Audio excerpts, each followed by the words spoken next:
just seems almost like an unwritten contract that we have with the people watching the show, that things will keep growing, and the complexity of the biggest set pieces especially has grown tremendously. When you look at the giant set pieces in the show to date, most of them have been from the books, and Hardhome is mentioned in the books. We know that something terrible happened there, but we don't know what happened. So this was an opportunity to show the audience something that is going to be fresh for everyone, whether you're a book reader or not a book reader. This is stuff that no one has seen. You trust me, Jon Snow? Does that make me a fool? We're fools together now. Production-wise, Thrones always felt massive to me from the start, and Hardhome, it feels bigger in VFX, CGI, and bigger in scale than the whole of episode 9 last year. It's amazing, it's huge, and it's extremely ambitious, and it costs a hell of a lot of money. And it's all for the fans. It is through everybody having that same attitude of how can we succeed? It is very much an all-hands-on-deck situation.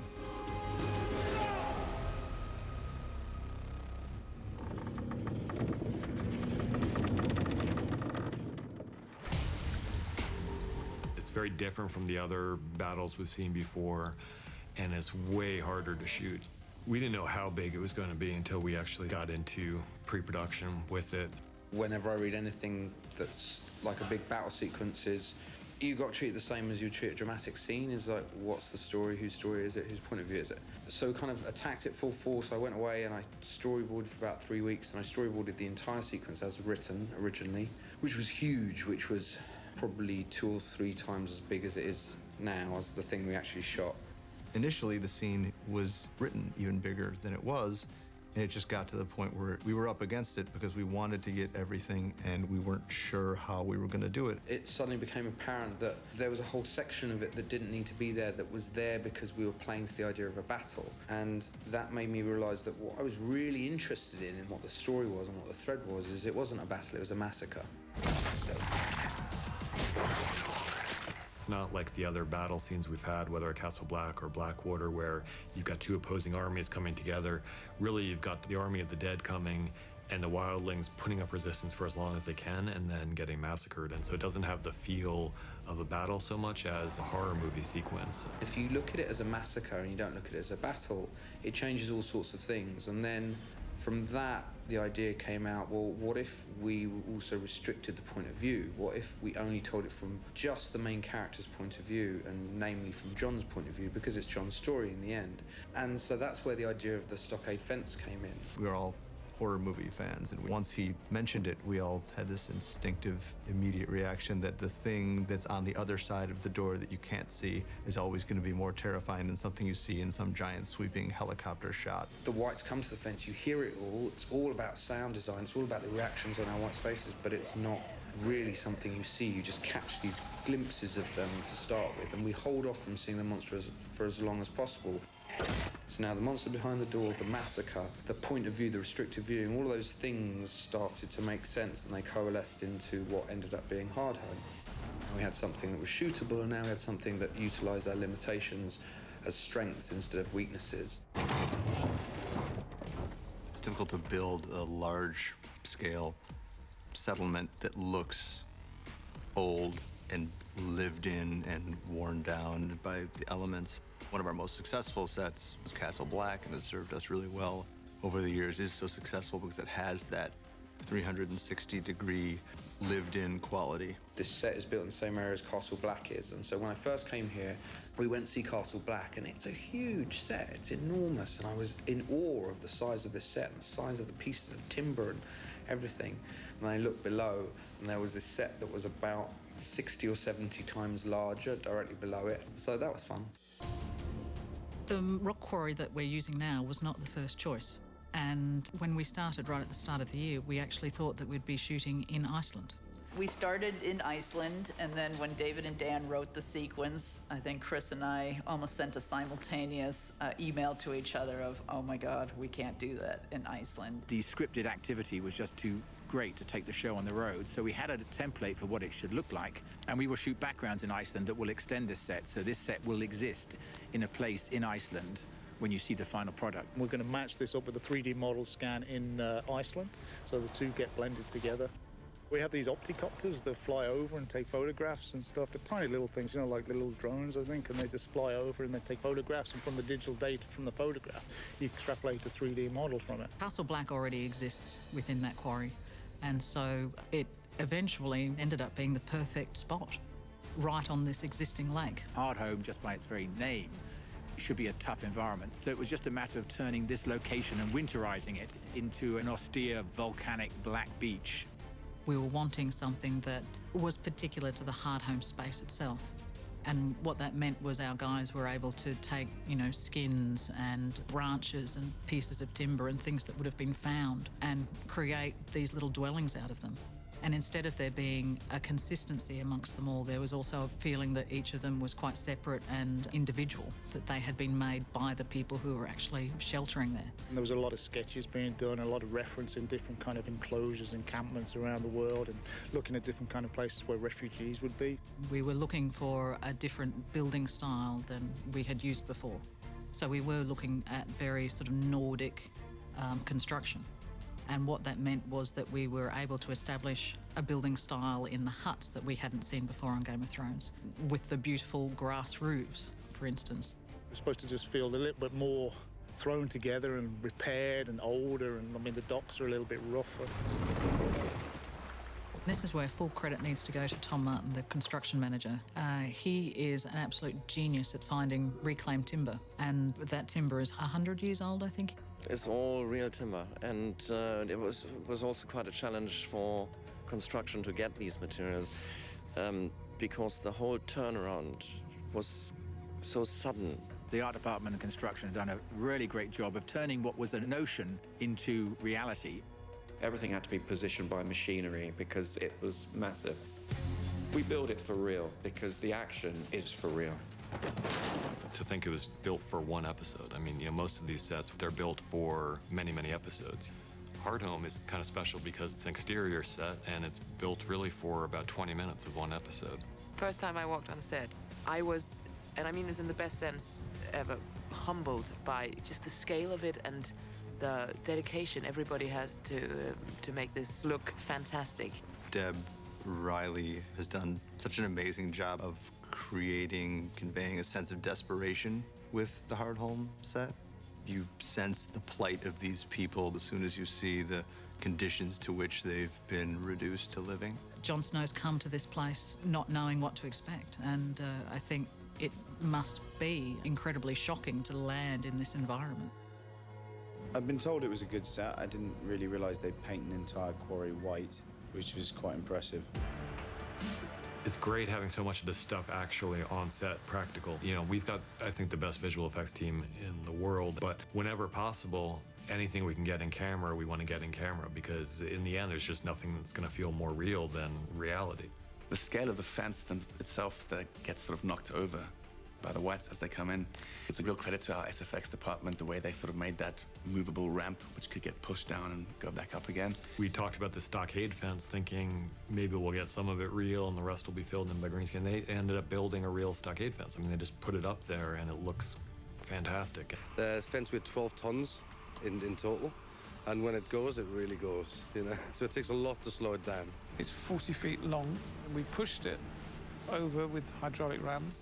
The fingers of wood at each side, they have cables that run through them, which are fitted to electric releases, so that when the releases go, those sections come down as a kind of finger effect. One of the aspects of the effects that Miguel was very keen to have was a very strong weather effect, which comprised falling snow and fog. The smoke machines we have are the biggest smoke machines you can possibly buy. You know, we have 5 of those. It took about 3 weeks to snow this quarry. We had 2 crews here doing it. Effects-wise, Thrones is never easy. It's one of those things you have to get very patient with this, because the look of Thrones is so important that you have to get it right, and it's just as important as what you're doing. When the smoke comes in and the snow comes in and the wind comes in, it's like so powerful and noisy and wild that you don't need to try to act. It's just, everything is just very real. When you get the right level of smoke, it feels like you're there, because also it blocks out all the roads and the greenery and the rest of the crew. You're in the thick of it. The smoke itself is great, and I think the whole concept of the army arriving and bringing this weather front, this massive fog, is fantastic. The challenge is obviously being, trying to get a consistency to the smoke, and we have some very big smoke machines here, so we can cover the wind directions and have smoke out on the water. But as in a true Game of Thrones nature, we don't let real nature throws at us stop us. So we shoot out here in plus 30 miles an hour winds and sideways rain, and the smoke just looks great. And I mean, it helps that it's uncomfortable. Oftentimes on set with Game of Thrones, the conditions are so challenging. It's cold, it's wet, it's miserable. So when you see people being cold and wet and miserable, they're not acting. The day it was meant, like shit was meant to get real with the fans and the snow and everything. This huge gale came in and it changed the whole energy and dynamic of the scene we were doing and made it very Apocalypse Now. The day we started with the attack from the Whites, the weather just went crazy and it was raining like hell. So you have like 600 people standing in the rain for 12 hours a day. And the spirit is still high as this. I really like the fight. The thing about Christopher, you don't have to build him up, you have to just rein him back a little bit. He moves so well, he's awesome, he doesn't pull much, and the stun guys love it. We've developed Tormund's way of fighting, and in Norwegian we have a saying about like the Vikings that they go berserk, and that's what Tormund does. He just goes crazy. Most of the things are like Rowley is shouting, hit him harder. That's my main goal and my main task. I have a big fight sequence in this, which I'm thrilled about. Actresses don't usually get to do a lot of fighting, and I haven't done a lot before this, so I was thrilled. They've given me a brilliant, really long fighting sequence where I get to kill off 12 huge men. It's definitely one of the harder things I've had to do, because even though we've rehearsed it really well, when you add the costume, snow, wind machines, could barely see anything, and just, when you look around and you see 600-800 people at work, you don't want to be the one messing it up. So I was definitely pumped up, but also probably the most nervous I've been in a while. Yeah. She was fantastic. So she starts off with a sword, ends up with double axes. She's not done a fight sequence before, but she used to be a dancer, so she moves incredibly well. She takes instruction really well, and she's pretty tough, to be honest. The brilliant thing is, after she's chopped up about 12, 15 grown men, here comes along 6 small children, and she can't bring herself to do anything, even though they're also white and end up killing her. It's just something wrong about attacking children. We were just trying to make it evil. It seemed only fitting that the people that should kill her should be child whites, and David and Dan were absolutely adamant from day one that they wanted her to die at the hand of a bunch of munchy children.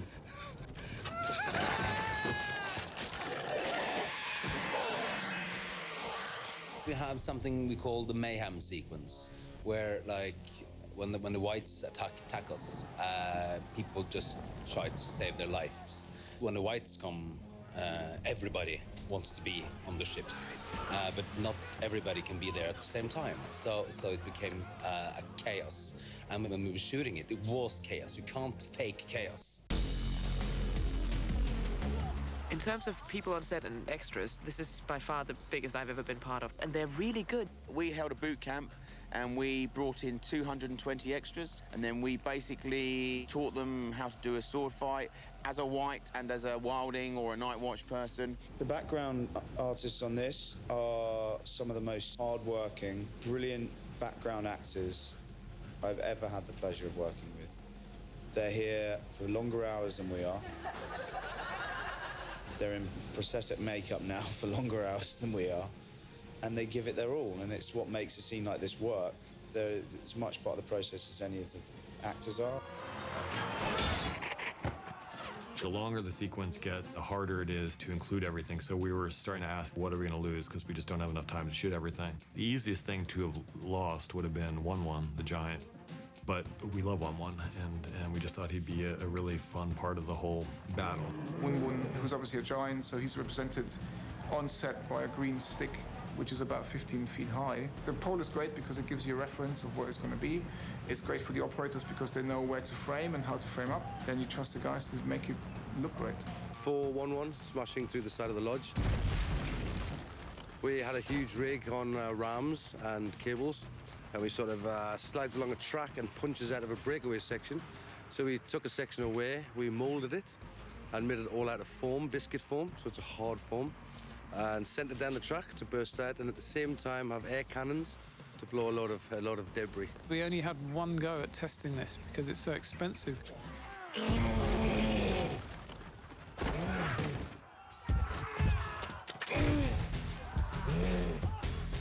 It's not like we can burn this place down once and walk away from it. It was a fire that had to last for a week. So we're constantly setting the place on fire, constantly extinguishing it. With any good battle, it's trying to come up with some individual moments that are going to stand out that you remember. There's John's fight with the White Walker. We called him White Walker X. We wanted to make it just brutal. Like, this isn't a fight. This is just an annihilation. We had to have these two guys fight when one of them was clearly much stronger than the other, and their swords couldn't touch for the entire fight or it was over. And so it presented all of these challenges. Well, how can you actually have a fight if that's going to happen? Unless you get rid of his sword. And so that's what we decided to do very quickly, is try and get rid of John's sword so that there could be more of a cat and mouse chase rather than an out-and-out fight to which there'd be no match between the two. There are wires involved. We actually have Kit's doing most of it himself. He's doing all the fighting. He runs up onto the mezzanine, and then he does his own backfall into a small box rig, which we cover in green. So he's done his own fall, which we've rehearsed. And then what we do, we put the double on a wire, and we decel the double into the floor, into the real floor. And then we just use a clever cut where the double hits the ground on a wire. Given one more beat, the White Walker would finish John off. And as it happens, John discovers something that we didn't know, and it saves him. John has a sword. He's killed a White Walker. So clearly he's very, very dangerous, not only physically because of his prowess as a fighter, but because of his sword and also the knowledge that he will get from that moment. This is a very, very, very serious adversary that they could be facing. The Night King sees this, and he sees John kill one of his lieutenants, and it's kind of well, this kid's interesting. This kid's actually possibly a threat for me. So he's very much looking at John then when he does what he does at the end of the episode.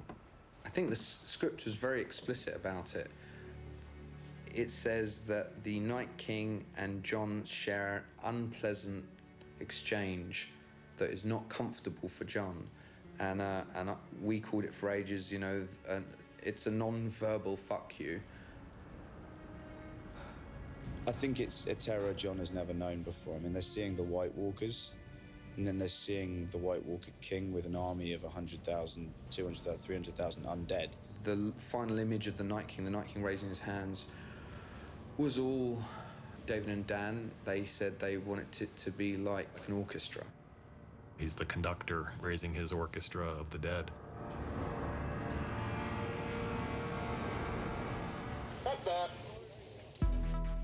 The makeup for the Night King is great. I was really, really impressed with that. I'd seen it in previous seasons, The Night King, and we just assumed it was like a visual effects. And then we're all in the put-me-up tent, and Richard walks in his gear, and I went, oh my God, whoo! And it's quite frightening when he's up close. Seeing him, you know, in full garb with the contact lenses and the sharp, pointy teeth and stuff, yeah, it's just scary. This is a pretty freaky place to be right now, because you have, like, dead people walking around. It's pretty scary. On any one day, we've approximately got around 80 to 85 whites. We have 45 background masks, which are just like pullover masks.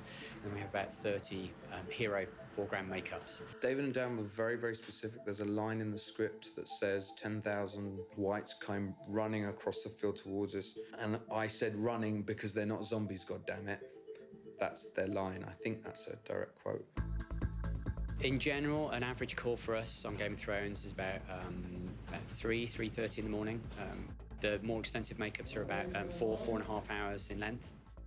The whites, we've got various stages, starting from what we call like super fresh, which are our guys who'd only been dead for a week or 2 weeks or so. And then we've got what we call mid-decomps, which and these guys they've been dead supposedly for about 6 months to 2 years or something. So they're much more extensive makeups. And we have full facial appliances. They've got sort of receding hairlines and sort of small lace hair pieces. And then we have what we're calling our extreme green screen whites. And all the green screen is basically removed by visual effects.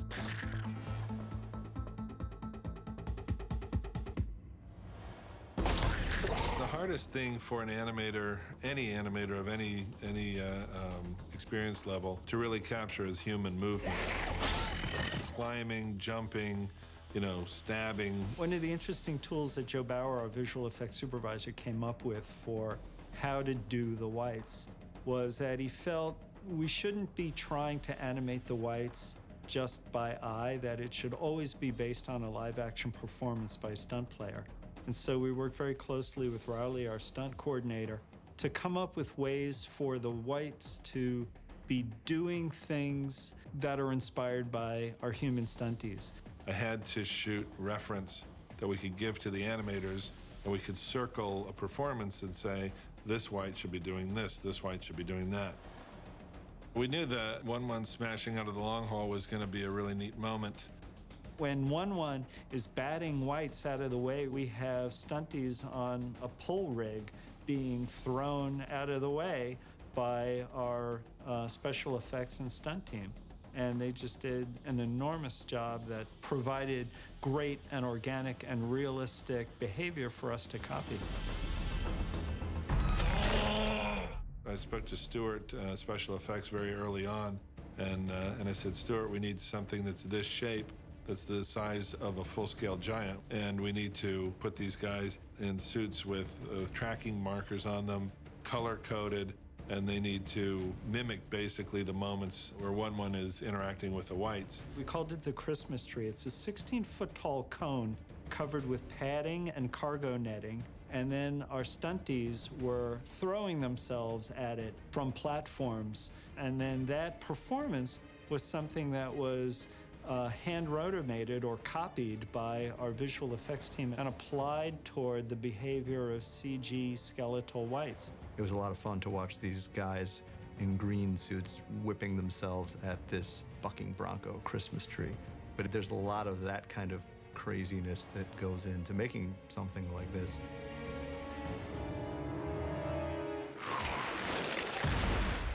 Since Game of Thrones is such a visual effects heavy show, those guys really get involved from the first moment. And a lot of the times, even before any director or a DP comes on, they start prepping and start visualizing.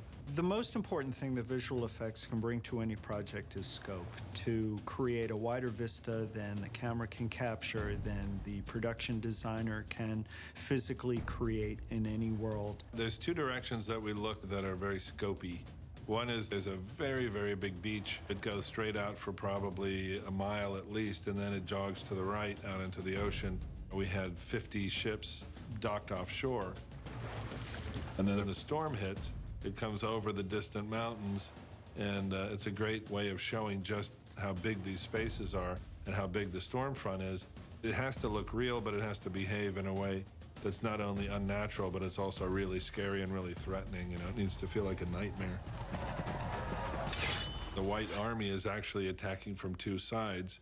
They're attacking from the large camp and hitting the stockade wall, and then they're also coming over the edge of a cliff and just dropping down into that same fishing village, getting up and continuing. One of the pieces of the sequence that worked out, I think, very well is the whites, the lemming whites, we called them in production, was the ones who run past the White Walkers and fling themselves off the cliff. It felt like such a strong visual way to put across how implacable and unstoppable and single-minded these things were. For the lemming jump, the stunt team had 12 stunt performers dressed as whites, And we did a crane move that traveled with them as they were running, and then they leap over the side onto green mats. So we have to do an on-camera digital handoff for each of those guys, and then everybody else is CG.